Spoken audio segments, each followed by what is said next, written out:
तुला रिजेक्शन दुखवत नाही, तुला तुझा इगो तुटलेला सहन होत नाही. कोणी तुला नाकारलं की तू लगेच स्टोरी बदलतोस, मलाच नको होतं. पण खरं काय आहे, तू स्वतःला वाचवतोस. दिस इज वाय तू हील होत नाही. कारण तू जखमेवर हात ठेवण्याऐवजी त्याला इगोचं कव्हर घालतोस. बाहेरून ॲटिट्यूड पण आत नेहमी रिजेक्शन. इमॅजिन कर, तर शूर्पणखा आजच्या काळात असती तर तिला पण नाकारलं गेलं होतं, पण तिने ते मान्य केलं नाही. तिने हे ट्रूथ ॲक्सेप्ट करण्याऐवजी इगोला चूज केलं, आणि त्या एका इगोने तिचं पूर्ण आयुष्य समाप्त झालं. तिने स्वतःचं सगळंच खराब करून घेतलं. आपण तरी वेगळं काय करतो? आपण म्हणतो मला फरक पडत नाही, पण आतून आपण स्वतःला प्रूव्ह करत बसतो ना. आणि इथेच तर प्रॉब्लेम आहे, कारण रिजेक्शन काही क्षणाचंच असतं, पण इगो त्याला आयुष्यभराची जखम बनवतो.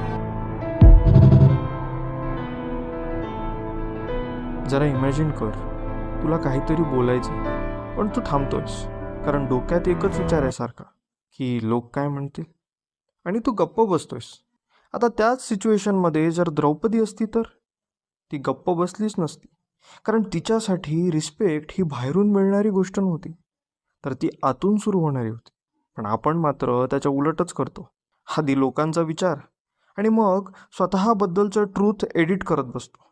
कुठेही काही चुकीचं झालं तरी आपण म्हणतो की सोड ना, आपल्याला काय करायचंय, कारण आपल्याला पीस हवा असतो. पण त्या पीसमध्ये आपण स्वतःलाच हरवत असतो का? कदाचित द्रौपदी जर आज इथे असती तर तिने विचारलं असतं की तू गप्प बसून काय वाचवतोयस नेमकं, सिच्युएशन की स्वतःला?